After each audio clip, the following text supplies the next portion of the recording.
প্ৰতিযোগিতা উপভোগ কৰিবলৈ অহা আমাৰ অতি শ্ৰদ্ধাৰ আদৰৰ গাৰ্জিয়ানসকল,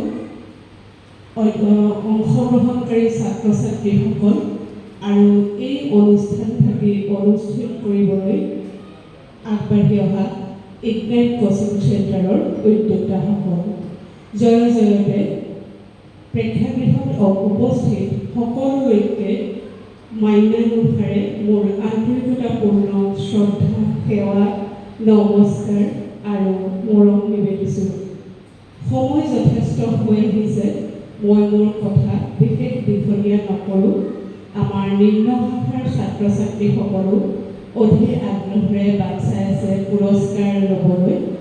যি কি নহওক, আজি এই দুয়োখন কুইজ প্ৰতিযোগিতাই খুব উপভোগ্য হৈছিল।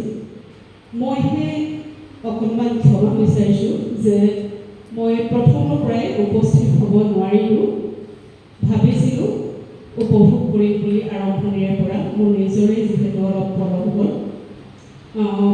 প্ৰথমৰ যি নিম্ন শাখাৰ কুইজ প্ৰতিযোগিতা অনুষ্ঠিত হৈছিল সেয়া মই শেষৰ ফালেহে উপস্থিত হ'ব পাৰিলোঁ, যদিও পিছৰখন অৰ্থাৎ উচ্চ শাখাৰখন আৰম্ভণিৰ পৰা শেষলৈকে মই উপভোগ কৰিলোঁ।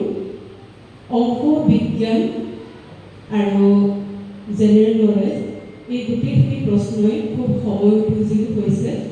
পাঠ্যপুথি কেন্দ্ৰিক কুৱেশ্যন হোৱাৰ কাৰণে ছাত্ৰ ছাত্ৰীসকলৰ যথেষ্ট উপকাৰ হৈছে।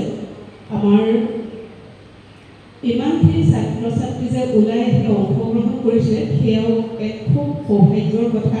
আৰু মই মন কৰিলোঁ বহুত ছাত্ৰ ছাত্ৰীয়ে উত্তৰবোৰ শুদ্ধ কৰি দিবলৈ সক্ষম হৈছে।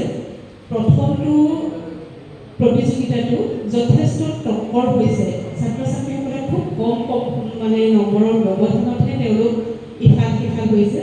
আকৌ পিছৰটো যিটো উচ্চ শাখাৰ কুইজ প্ৰতিযোগিতা সেইটো সৰ্বমুঠ 24টা দলে অংশগ্ৰহণ কৰিছে বুলি গম পালোঁ। আৰু তেওঁলোকৰ মাজতো চিলেকশ্যন কৰিবৰ কাৰণে যথেষ্ট অসুবিধা হৈ গৈছিল যে খুব কম নম্বৰৰ ব্যৱধানতহে তেওঁলোকক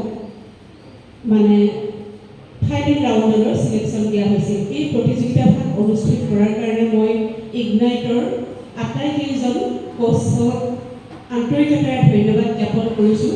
কাৰণ আমাৰ যিটো নিউ কুৱেশ্যন পেটাৰ্ণ, সেই নিউ কুৱেশ্যন পেটাৰ্ণটোৰ ওপৰত তেওঁলোকে এই প্ৰতিযোগিতা বিভাগ অনুষ্ঠিত কৰিছে। আমাৰ দেৱাশীষ ছাৰ আৰু লগতে সুৰজিৎ ছাৰেও খুব সুন্দৰকৈ প্ৰশ্নবোৰ অৱতাৰণা কৰিছে আৰু ছাত্ৰ ছাত্ৰীসকলে সুন্দৰকৈ উত্তৰ দিব পাৰিছে। এনেকৈয়ে ছাত্ৰ ছাত্ৰীসকলে যাতে ভৱিষ্যতেও কুইজ প্ৰতিযোগিতাসমূহত ভাগ লৈ এনেকৈ জ্ঞান সাগৰত ডুব গৈ কিছু নহয় কিছু উপকৃত হ'বলৈ ওলাই আহে, তাৰ বাবে মই প্ৰতিজন ছাত্ৰ ছাত্ৰীক অনুৰোধ জনালোঁ। আৰু ছাত্ৰ ছাত্ৰীসকলে যাতে নতুন পৰীক্ষা পদ্ধতিৰ লগত খাপ খাব পৰাকৈ এনেদৰে নিজৰ মাজতো অনুশীলন অব্যাহত ৰাখে, তাৰ কাৰণে প্ৰচেষ্টা চলাবলৈ অনুৰোধ জনালোঁ। আৰু সদৌ শেষত সকলো অংশগ্ৰহণ ছাত্ৰ ছাত্ৰীক লৈ মই উজ্জ্বল ভৱিষ্যত কামনাৰে মোৰ বক্তব্য ইমানতে সামৰণি মাৰিলোঁ। ধন্যবাদ।